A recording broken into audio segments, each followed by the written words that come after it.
Penguin Random House Audio presents A Dream About Lightning Bugs, The Life of Music and Cheap Lessons. This is the author, Ben Folds.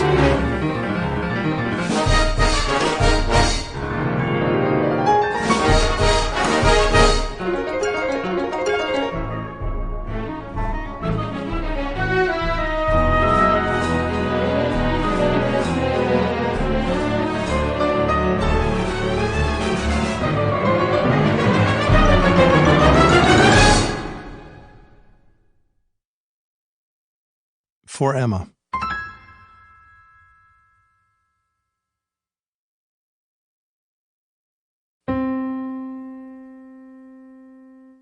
File under music. Music feels like the frame on which I've hung nearly every recollection, giving me access to large files of childhood memories. Each song, each note, has a memory attached to it. Just a few bars of the saxophone intro of The Girl Can't Help It by Little Richard, and out of nowhere, I can see the towering leg of my father's gray sweatpants passing. I can almost feel the crusty scar of the radiator burn on my forearm and smell the creosote of asphalt shingles. The song Puff the Magic Dragon brings back the texture of the dirty linoleum floor, the spinning of the colorful label of the 45 RPM record, and the window-lit specks of dust on their journey around my room. These memories are from when I was 2 years old. That's a lot of detail to recall from so far back. Either that, or I have a good imagination. I recently asked my mother if it was accurate to say that I was listening to a couple of hours of music a day when I was 2 years old. She said, nope, it was more like 8 hours, splayed on the floor at my record player, organizing my records into neat stacks, and just listening. And I would become an absolute irate little jackass when interrupted. 8 hours. Damn, that's obsessive. But then, some things never change. It's also a lot of input and stimulation for such a young brain. I happen to believe that all the music I listened to in my toddlerhood has served as a memory tool of sorts. Maybe that's why I can accurately describe the floor plan of our house on Winstead Place in Greensboro, North Carolina. Where all the furniture was placed, where the Christmas tree was, which radiator to avoid ever touching again, the jar of salt I would never again mistake for sugar, and the small black and white TV playing a rocket launch from Cape Kennedy. We left that house in Greensboro when I was 3. In fact, we moved nearly every year of my childhood, and I can tell you these sorts of things about each house we lived in. Neurologists and music therapists are increasingly convinced of the effect of music on the brain. A music therapist friend of mine likes to say that music lights up the brain like a Christmas tree. She's referring to the large regions of brain scans that light up when stimulated by music. Other important functions, like speech, activate far smaller areas. In fact, there is an observable physical difference between a musician's brain and everyone else's. Here, I Googled this for you, so you wouldn't think I was crazy. Using a voxel-by-voxel morphometric technique, neuroscientists have found gray matter volume differences in motor, auditory, and visual spatial brain regions when comparing professional musicians with a matched group of amateur musicians and non-musicians. From Brain Structures Differ Between Musicians and Non-Musicians, Christian Gosser and Gottfried Schlag, Journal of Neuroscience, October 8, 2003. But neuroscience is not my area of expertise, and this is not a book of science or facts. This is a book about what I know, or what I think I know. It's about music and how it has framed and informed my life, and vice versa. About the stumbles, falls, and other brilliant strokes of luck that brought me here. A Dream About Lightning Bugs. Here's a dream I had when I was 3 years old. It's the first dream I can remember. It was set in one of those humid southern dusks I knew as a kid. The kind of night where I'd look forward to the underside of the pillow cooling off, so I could turn it over and get something fresher to rest my head on for a good minute or so. The old folks described this sort of weather as close. In my dream, a group of kids and I were playing in the backyard of my family's home in Greensboro, North Carolina. Fireflies, lightning bugs, as some of the old folks called them, lit up in dazzling succession and sparkled around the backyard. Somehow I was the only one who could see these lightning bugs, but if I pointed them out or caught them in a jar, then the others got to see them too, and it made them happy.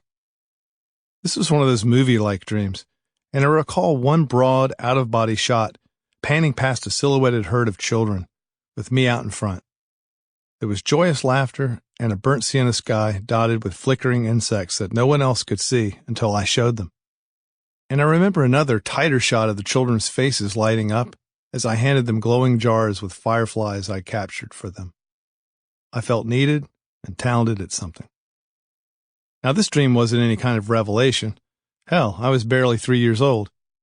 And although it stuck with me all these years, I've never taken it to be a message from above that I'm a chosen prophet, or Joseph, from Joseph and the Amazing Technicolor Dreamcoat.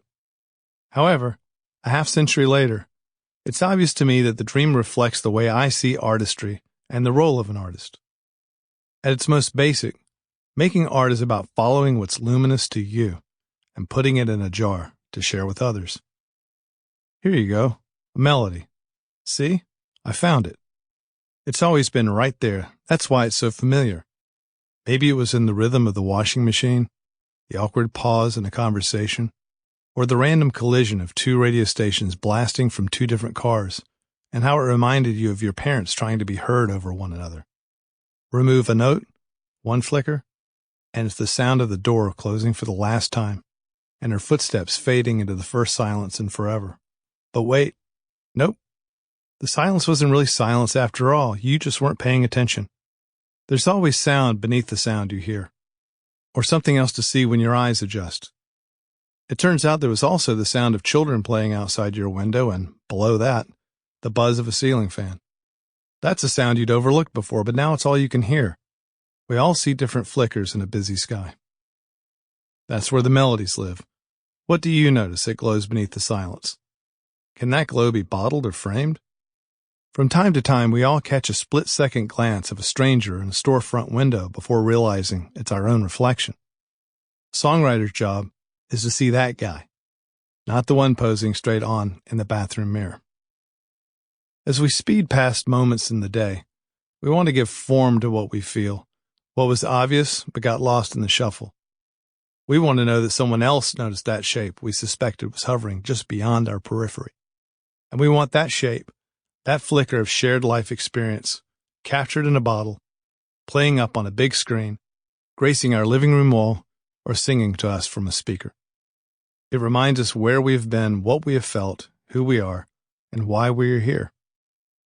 We all see something blinking in the sky at some point, but it's a damn lot of work to put it in a bottle.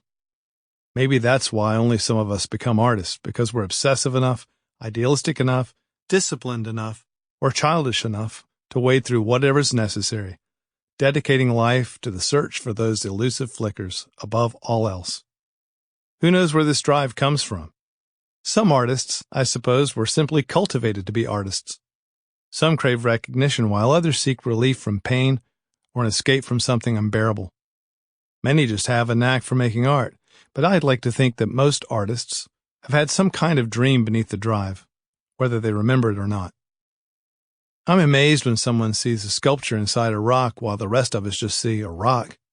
I say, hell yes, to the architects who imagine the spaces we will one day live in. And a round of applause for the stylist who sees what hair to cut to make me look respectable for a couple of weeks. I bow low and fast in the direction of those who paint amazing things on the ceilings of chapels, make life-changing movies, or deliver a stand-up routine that recognizes the humor in the mundane. What all those artists have in common is that they point out things that were always there, always dotting the sky. Now we can take it in and live what we missed. My dream about lightning bugs still fills me with the same pride and sense of purpose as it did when I was 3. It reminds me that my job is to see what's blinking out of the darkness and to sharpen the skill required to put it in a jar for others to see. Those long hours of practice, the boring scales, the wading through melodies that are dead behind the eyes in search of the ones with heartbeats, and all that demoralizing failure along the way.